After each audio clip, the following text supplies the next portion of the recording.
महाभारत दुनिया की सबसे बड़ी लड़ाई जिसका अंत पांडवों की जीत के साथ हुआ, ये तो आपको पता ही होगा। बट क्या आप जानते हैं कि इस जीत में सबसे बड़ा हाथ दुर्योधन का था।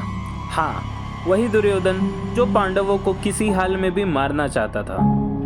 आज की कहानी उस समय की है जब महाभारत का युद्ध अपने चरम सीमा पर था।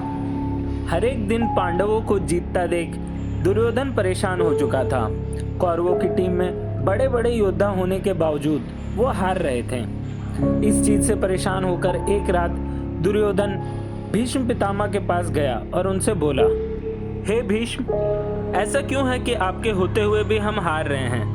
मैं जिस भीष्म को जानता हूँ वो अकेले ही पांचों पांडवों के लिए काफी है।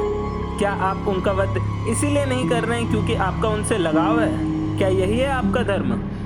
दुर्योधन की बात सुनकर भीष्म को बहुत ही गुस्सा आया।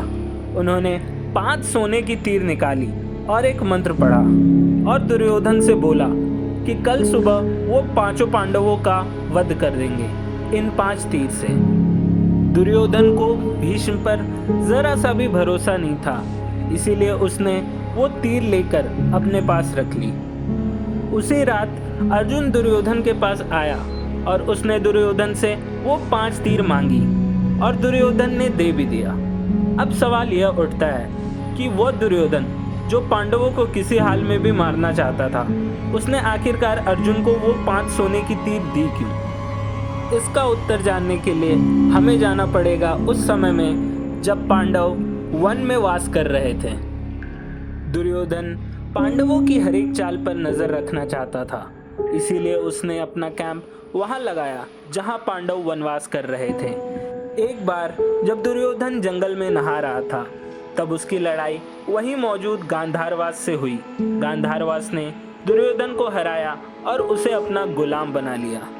वो अर्जुन ही था जिसने दुर्योधन को गांधारवास के चंगुल से छुड़ाया। दुर्योधन बहुत ही शर्मसार हुआ और उसने अर्जुन से कुछ मांगने को कहा।